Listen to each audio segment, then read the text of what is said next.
Le petit chaperon rouge, lu par Souleyman. Il y avait une fois une bonne petite fille, aimée de tous ceux qui la voyaient, mais surtout de sa grand-mère, qui ne savait rien lui refuser. Celle-ci lui fit présent d'un petit chaperon de velours rouge, et comme il lui allait très bien et qu'elle ne s'habillait plus autrement, on l'appela le petit chaperon rouge. Un jour, sa mère lui dit: « Viens, petit chaperon, voici un morceau de gâteau et une bouteille de vin. Porte-les à ta mère grand. Elle est faible et malade, cela lui fera du bien. Mets-toi en route avant qu'il fasse trop chaud, et quand tu y seras, va bien gentiment ton chemin, sans courir à droite et à gauche. Autrement, tu tomberais, la bouteille se casserait et la grand-mère n'aurait plus rien.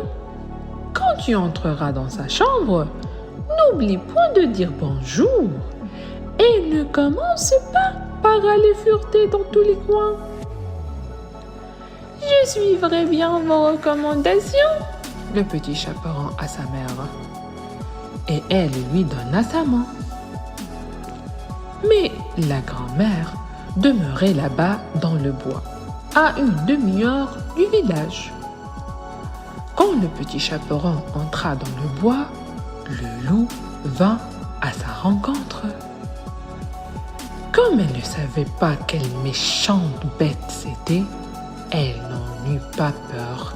« Bonjour, petit chaperon, » dit-il. « Grand merci, loup. »«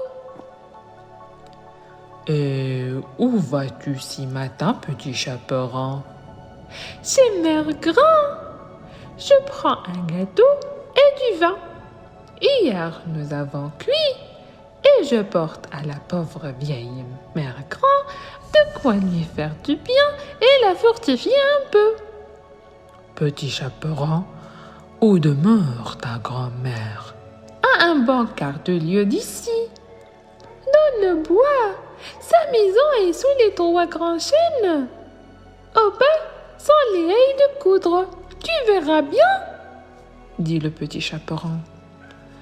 Le loup pensait en lui-même: « Elle est jeune, elle est tendre, ce sera un bon morceau, bien meilleur que la vieille. Il faut m'y prendre adroitement pour les zapper toutes les deux. » Il chemina un instant près de Petit Chaperon et il lui dit: « Petit chaperon, vois donc partout les belles fleurs. Pourquoi ne regardes-tu pas autour de toi? N'entends-tu pas comme les oiseaux chantent bien?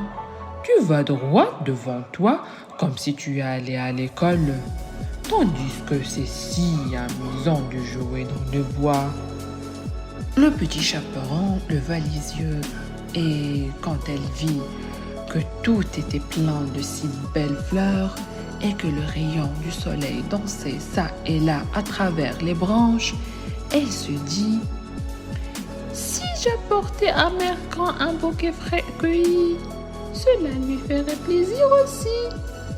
Il est de si bonne heure que j'arriverai encore à temps. » Elle quitta le chemin pour entrer dans le fourreau et se mit à chercher des fleurs. Quand elle en avait cueilli une, il lui semblait que plus loin il y en avait une plus belle. Elle y courait et s'enfonce de plus en plus dans le bois. Pendant ce temps-là, le loup alla droit à la maison de la grand-mère. Il frappa à la porte. « Qui est là ? » ?»« Le petit chaperon qui apporte un gâteau et du vin. Ouvrez !» »« Appuyez seulement sur la cloche, » cria la grand-mère.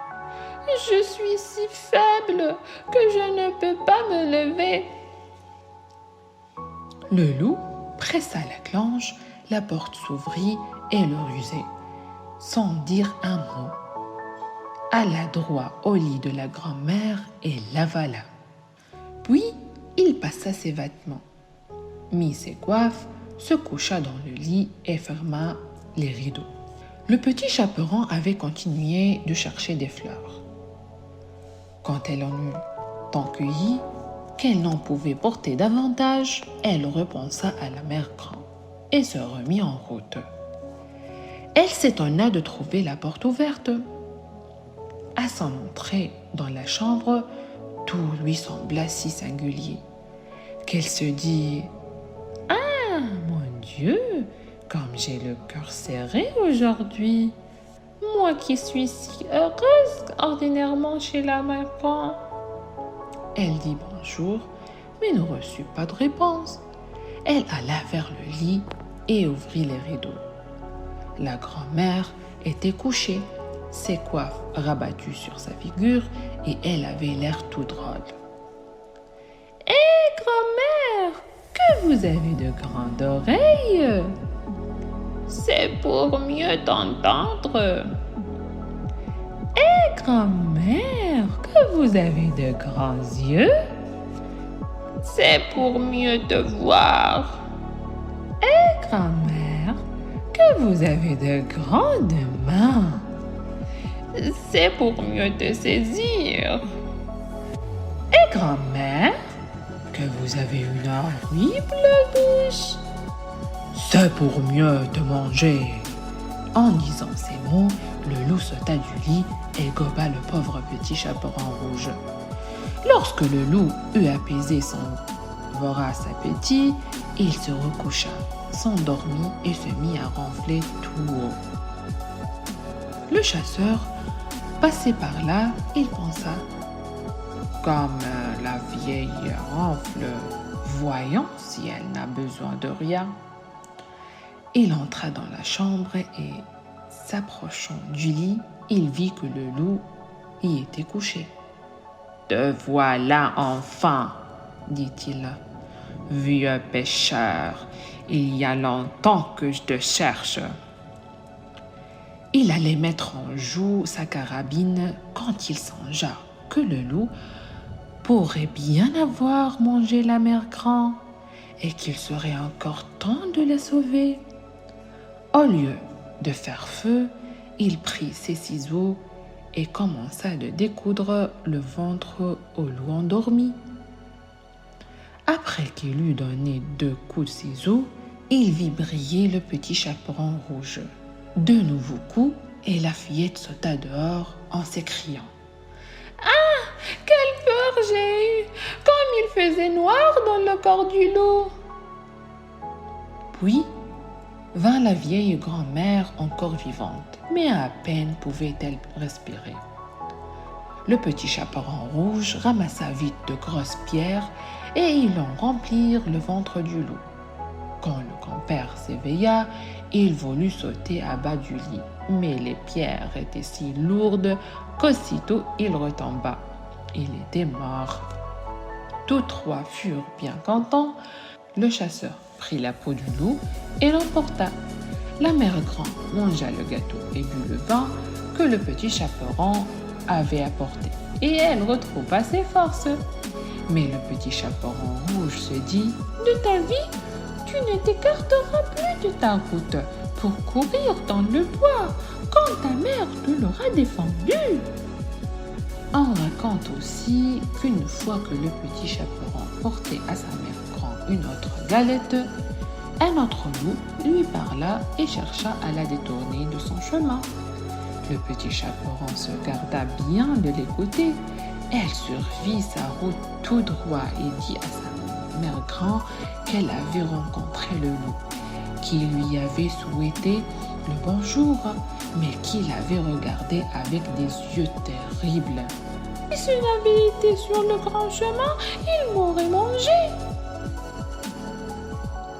« Viens, dit la mère grand, nous allons fermer la porte, de peur qu'il n'entre. » Bientôt, le loup frappa en criant.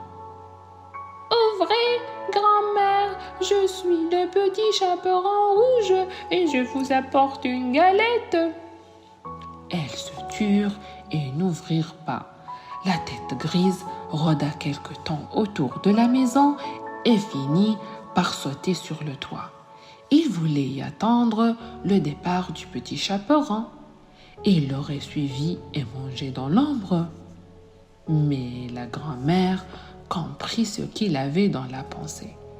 Comme il y avait devant la maison une grande auge de pierre, elle dit à la petite fille: « Prends le seau, petit chaperon. Hier, j'ai fait cuire des saucisses. Va verser dans l'auge l'eau où elle en cuit. » Le petit chaperon charria tant d'eau que la grande auge en fut pleine. L'odeur des saucisses montait au nez du loup. Il reniflait et guignait en bas. Enfin, il allongea tant le cou qu'il ne put se tenir et commença de glisser. Il glissa si bien du toit qu'il tomba dans la grande auge et s'y noya.